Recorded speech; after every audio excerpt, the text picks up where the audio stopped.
최근에 이제 근황이 뭐 부국 환경이 우리의 미래다라고 해서 책을 또 이 바쁜 와중에 쓰셨더라고요. 그래서 지금껏 많이 얘기를 많이 하셨는데 진정한 부국 환경이 우리나라의 미래가 되는 것인가 되게 의아하게 생각하는 사람들 많거든요. 왜 자꾸 부국 환경 이게 과연 부국 경제 부국 산업이면 몰라도 부국 환경이라는 말을 계속 거듭해서 강조를 하시는 이유가 과연 이 부국 환경이라는 말에 우리나라의 미래가 있는 건지. 우리가 가야 될 길이고 또 그렇게 가게 되어 있습니다. 되어 있는 게 뭔가면은 보십시오. 이게 이제 초기 우리가 잘 살기 위해서 초기 산업화 과정에는 환경의 질이 떨어져요. 저 유럽도 말이에요. 초기 산업화 과정에서 환경이 나빠졌어요. 굉장히 나쁘다가 다시 이것이 돌아가는 거죠. 이걸 우리가 이제 옛날부터 그런 말은 있어요. 그런데 제가 이제 유턴 이론이라고 이름을 붙였죠. 붙였는데 보니까 경제학에서도 이 비슷한 이야기, 물론 요거하고 똑같진 않아요.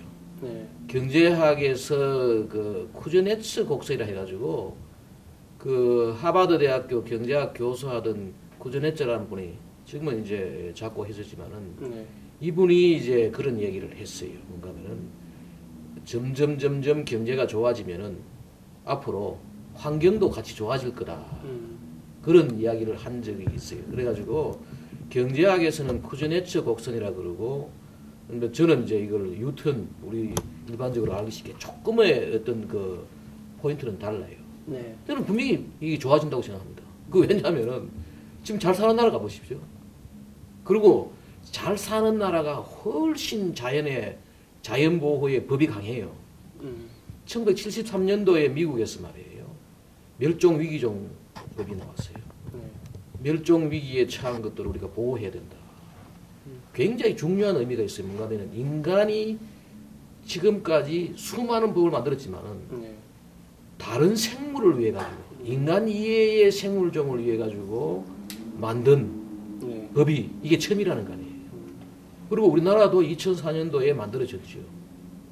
우리가 지금 계속해서 잘 살게 되면은 말이에요. 환경이 좋아진다고. 옛날에는 이랬잖아요. 잘 살려고 하는 그 욕망 때문에 결국은 환경이 나빠졌다.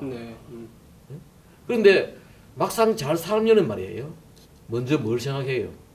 자신의 건강을 생각하고, 쾌적한 환경을 생각하고, 또 나도 보니까 잘 사니까 자연이 아름다워지는 것처럼 보이고, 내가 살기 힘들 때 말이에요. 먹고 살기 힘들 때, 봄에 꽃이 아름답고, 야생동물이 멋있어 보이고, 그런 생각을 못 하는 거죠. 옛날에 우리 못 살 때 뭐였어요?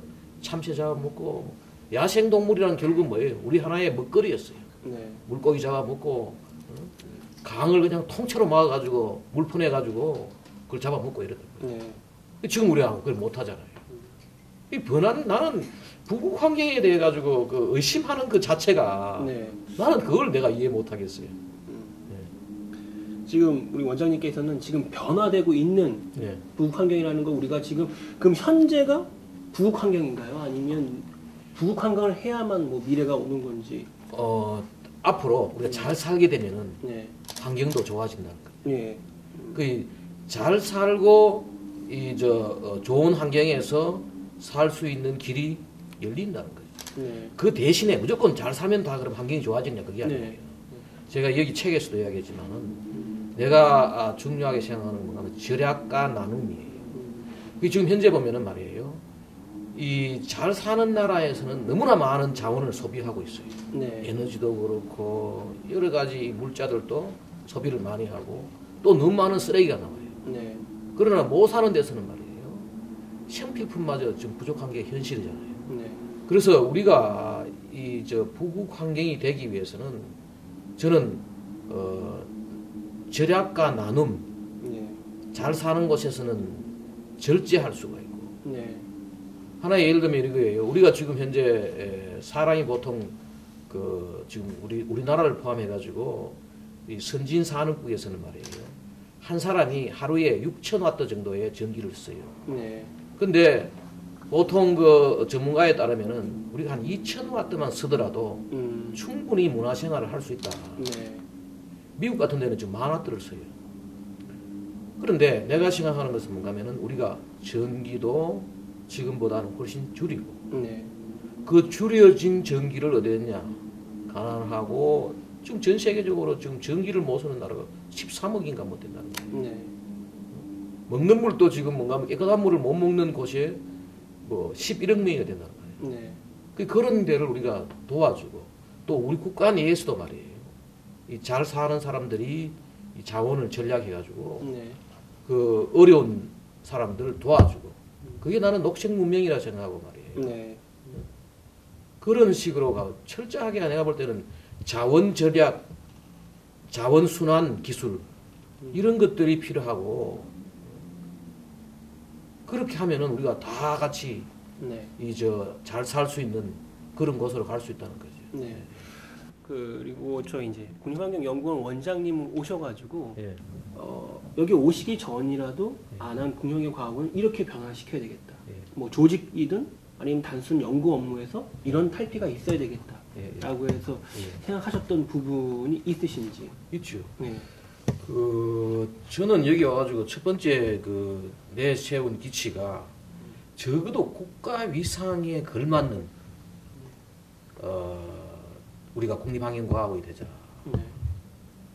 그 연구 자체도 지금 현재 우리가 세계적인 어떤 우리나라의 지금 국력에 막 걸맞는 그런 연구를 해야 되겠다. 그리고 또 우리 이 국립환경과학원이 이 조직이 큽니다. 생각보다도 여기 뭐 거의 한 870명 정도가 전국에 지금 일을 하고 있는데 이분들한테 올바른 이 환경 철학을 심어주자. 저는 이 많은 사람들은 무슨 뭐 환경공학과, 환경과학과 이러고 다니는 우리 학생들한테도 말이에요. 뭐라 그러냐?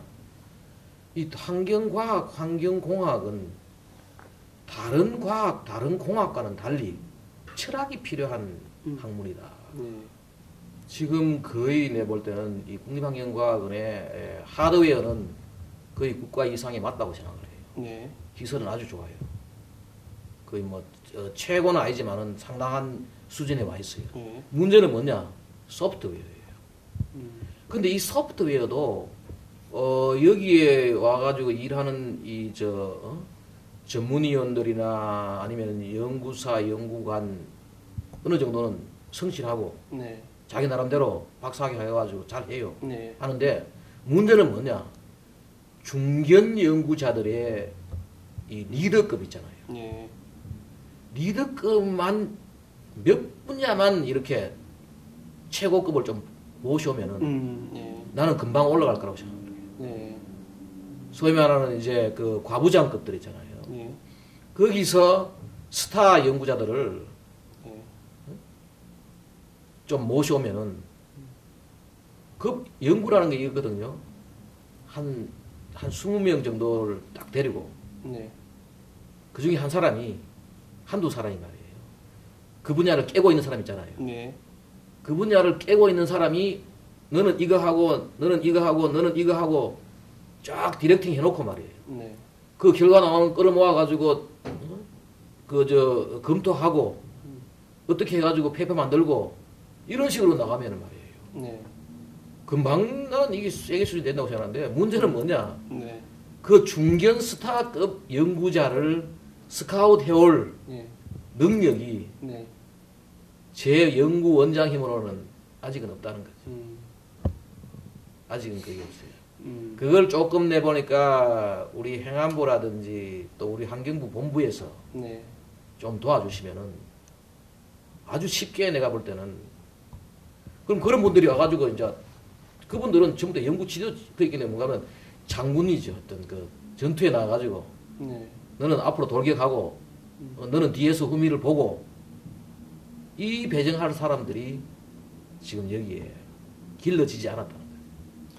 지금 원장님 생각은 여기 많이 개혁이 돼야 된단 말이죠. 예, 예. 예, 그러면 뭐 조직 개편도 해야 될 것 같고 뭐 여러 가지가 되는데 한계 굉장히 많이 아까 그 스타급 뭐 외부의 연구원들을 모집하려면 우선 예산도 있어야 될 거 아닙니까?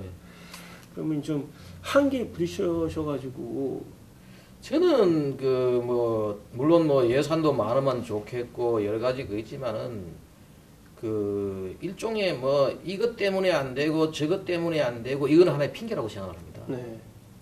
그 저나 또 일부 뭐 사람 나와 비슷한 사람도 있겠지만은 소위 말하가 1%만 가능성이 있으면 해본다는 사람 네. 중에 이제 하나에 굉장히 긍정적으로 나도 일을 하려고 하는 사람 중에 하나예요. 네. 하려고 하는데 여기 와서 이제 조직 개편도 하려고 하고 기능도 좀 바꾸려고 하고 지금 하고 있어요. 네. 하고 있는데 그 기능은 말이에요. 이 두 가지예요. 이 과군이 해야 되는 거는 뭔가 하면은 환경부의 그 정책 지원. 네. 아까 방금 수동적이라는 말씀을 하셨는데 네. 그거는 환경부하고 협의해가지고 상당히 많은 수동적인 요소가 있어요. 네. 그 지원을 해줘야죠. 네. 환경 이 정책이 과학적인 백그라운드가 안 되면은 네. 정책이 제대로 될 수가 없는 거죠. 네. 맞습니다. 수질이 어떻고 대기가 어떻고 어느 강에 지금 수질이 나빠지는지 좋아지는지 응? 이런 것들 다 파악을 해가지고 과학적인 백그라운드가 돼야 돼요. 돼야 되고 또 하나가 뭐냐? 바로 이 환경 정책을 끌어가는 그게 선도적인 연구지요. 네. 이걸 해야 되는데 지금 많은 부분은 수동적인 것이었어요. 네. 나는 앞으로 요걸 기능을 좀 더 넓혀 나가고 있어요. 지금 최근에 그 무슨 뭐 여러 가지 제도도 만들고 네. 에코벨이라는 제도도 만들고 또 황사를 지금 근원적으로 지금 해결하기 위해 가지고 그것도 지금 추진을 하고 있고 네. 또 우리 지금 산림 같은 것들이 지금 산은 무조건 환경에 좋은 줄 알지만은 여러 가지 나쁜 기능도 많아요. 네. 지금 최근에 보면은 뭐 낙엽이 썩어가지고 수질을 오염시키고 뭐 또 낙엽이 덕지덕지 쌓여가지고 메탄 가스가 나오고 오히려 온실가스를 더 배출하는 이런 문제를 만들고 말이에요. 네. 또 남분해성 물질 나오고 뭐 여러 가지 있다. 그 산의 환경 기능에 대해서 지금 아주 그 역점 사업으로 그걸 하고 있고 또 국민들이 녹색 생활을 하려 그러면은 외국 가면 벌써 말이에요. 앞으로 우리가 어떻게 살아야 되는데 지침서 같은 게 다 있어요. 네. 지금 우리나라는 녹색 생활 한자 뭐 말만 하지 네. 녹색 생활 지침서도 하나 지금 없어요. 네. 방금 이야기했던 그 자원 순환 문제, 에너지 절약 문제 뭐 이런 것들이 그것도 지금 우리가 역점 사업으로 지금 왜 음식물 이 쓰레기를 만들지 말아야 되는지 이게 왜 그렇게 중요한지 네. 뭐 이런 것들부터 해가지고 이제 그것도 하고 있고 그런 것도 이제 지금 하고 있어요. 하고 있고 그 지금 현재 제가 와서 말이에요. 네. 그 새로운 그 역점 사업이라는 게 다 끌어가는 선도해가는 수동적이지 않고 능동적인 것들을 만들어 넣었죠. 그러니까 이분들이 좀 힘들어하죠. 왜냐하면 이 수동적인 것도 많은데 또 다시 하는 일을 또 벌리가지고 말이에요. 네. 그러시면 이제 끝으로 환경 철학이 네. 어떤 겁니까? 우리 박석준 원장님께서 뭐랄까 굉장히 적도 많단 말이죠. 네. 그리고 진보도 많아요. 그렇죠. 팬도 많아요. 네. 아주 진보적인 환경을 추구하시려면 돌판매집을 많이 맞아야 된다. 네. 누가 그러더라고요. 네. 근데 박석수 교수님은 적들이라고 표현하는 게 맞나 모르겠는데 총탄을 막 맞아가면서도 돌진을 하신다는 거죠. 그래서 그 환경 철학이 유달르시다. 여기 있잖아요, 여기. 환경이 우리 미래다. 네. 그 결국은 환경은 말이에요. 네. 하나의 그 인간을 중심으로 환경을 봐야지. 네. 이 자연을 중심으로 이게 보면은 지금까지의 우리나라의 환경 운동이라든지 지금까지의 환경을 전문으로 하는 사람들이 뭐 했는가 하면은 이 책에 나오는 그런 생태 근본주의. 네. 우리 지구의 자연 여기 보면 이런 말 나온다고요. 생태 근본주의 같은 사람들은 무슨 이야기하면은 인간과 다른 동식물은 동격이다. 네. 모든 생명체는 동격이다. 그리고 지구가 살아가기 위해서는 인간이 인구가 줄어야 된다. 뭐 그런 이야기부터 해가지고 이 에티오피아에 에티오피아에 지금 많은 사람들이 굶주리고 있는데 저 굶주리는 사람들한테는 원조를 해주지 말고 네. 굶어 죽게 해야지 저 에티오피아가 다시 자연과 인간이 공생할 수 있는 곳이 될 것이다. 뭐 이런 이야기도 나오고 한다.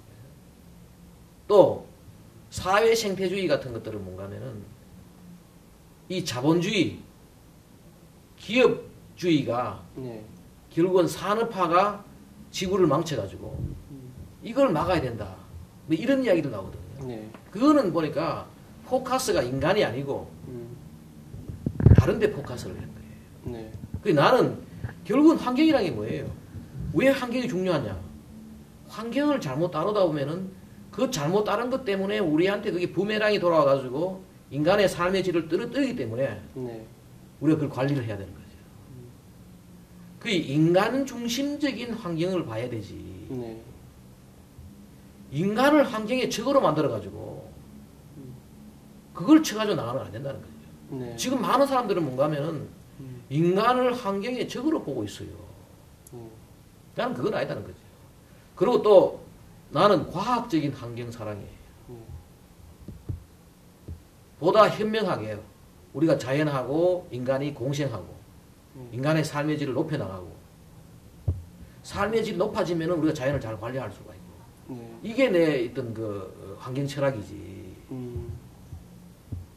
오늘 장시간 너무 감사한데요. 이게 네. 인간이 환경하고의 적대 관계 네. 이게 저는 와 닿네요. 그동안은 우리가 잘못했으니까 환경이 자꾸 그렇게 된다. 네. 적대적인 입장에서 자꾸 이렇게 바라보고 그런 시각을 좀 바꿔야 되겠네요. 우리가 지금 그 뭐라 그러나 우리가 어떤 삶의 질이 높아지면은 우리가 자연을 관리할 수 있고 네. 이게 우리가 서로의 어떤 상승 효과를 이렇게 가는 게 우리가 뭐라고 환경을 관리해야 되는 거죠. 네. 쉽게 말하면 지금 우리 오신 황사 이제 스스로 올 거예요. 네. 지금 황사를 막기 위해서 어떻게 해야 되느냐? 나무 심고 하잖아요. 네. 거기서 막 몽골에까지 중국에까지 가서. 나는 이런 생각이에요. 몽골이 미국 정도로 잘 살게 되면은 저절로. 저 황사는 안 올 것이다. 저 사람들이 말이에요. 네. 왜 황사가 생기느냐? 자기들 살아남기 위해 가지고, 자기들의 생존을 위해 가지고, 목축을 하고, 나무도 자르고, 옛날에는 초원이었어요. 네. 그 지금 현재 사막화되는 대부분 나라가 다 됐냐? 다 가난한 나라예요. 네. 지금 세계에서 산림 파괴가 제일 많이 되는 나라가 됐냐? 다 가난한 나라예요. 지금 우리가 그래서 인간과 자연의 공생이지 자연을 우상화하자는 게 환경이 아니에요. 네. 알겠습니다. 너무 장시간 감사드리고